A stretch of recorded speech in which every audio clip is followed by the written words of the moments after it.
रमज़ान में ये टिप्स हर कोई आजमाने पर मजबूर। अफ्तारी के बाद हर्बल टी बनाने का तरीका।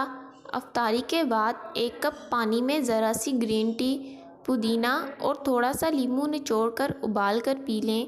रात के खाने के बाद 1 कप पानी में ज़रा सी काली पत्ती और पुदीना उबाल कर पी लें।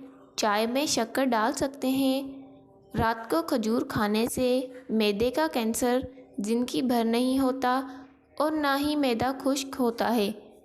फ्रूट चाट ऐसी बनाएं कि मेहमान देखकर हैरान रह जाएं। फ्रूट को कट करके फ्रिज में रख दें। आधे घंटे बाद निकाल कर इसमें एक जूस का डब्बा शामिल कर दें। अगर घर में जूस नहीं मौजूद तो एक नारंगी काट कर इसका आधा हिस्सा फ्रूट चाट में शामिल कर दिया जाए तो फ्रूट चाट बहुत ही जायकेदार बन जाती है। रात को दांत साफ करें तो 80 साल तक दांतों में कीड़ा नहीं लगता और ना ही दांत कमज़ोर होते हैं। जो लोग रोटी तेज़ तेज़ खाते हैं इनमें मादे की बीमारियां ज़्यादा होती हैं। रात को खाली पेट दौड़ लें तो 50 साल तक दिल की कमज़ोरी नहीं होती और ना ही दिल का दौरा पड़ता है। रात को बकरी का दूध पीने से जितना चाहो दिन में काम कर लो, कभी बदन को थकावट महसूस नहीं होगी। रात को अदरक वाला पानी पी लें तो 70 साल तक खून गाढ़ा नहीं होगा, दिल सेहतमंद रहेगा। देसी अंडे खाने क्यों ज़रूरी हैं? खून पैदा करता है, रेशा की शिकायत दूर करता है, दिलो दिमाग और माँ को कुव्वत देता है, कमज़ोर मरीज़ों की बेहतरीन ग़िज़ा है, बच्चों और हामला की सेहत के लिए लाजवाब है।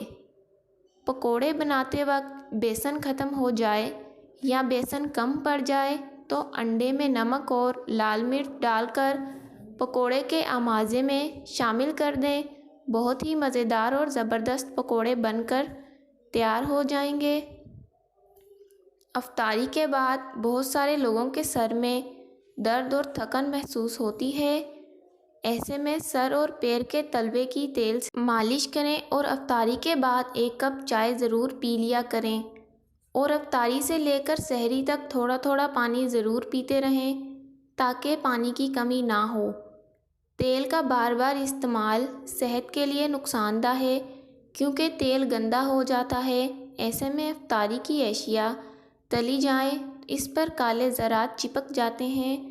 इसलिए तेल को दोबारा साफ़ शफाफ करने के लिए 2 चम्मच कॉर्नफ्लोर को थोड़े से पानी में पेस्ट बनाकर तेल में डाल दें। इसके बाद तेल को गर्म करना शुरू कर दें।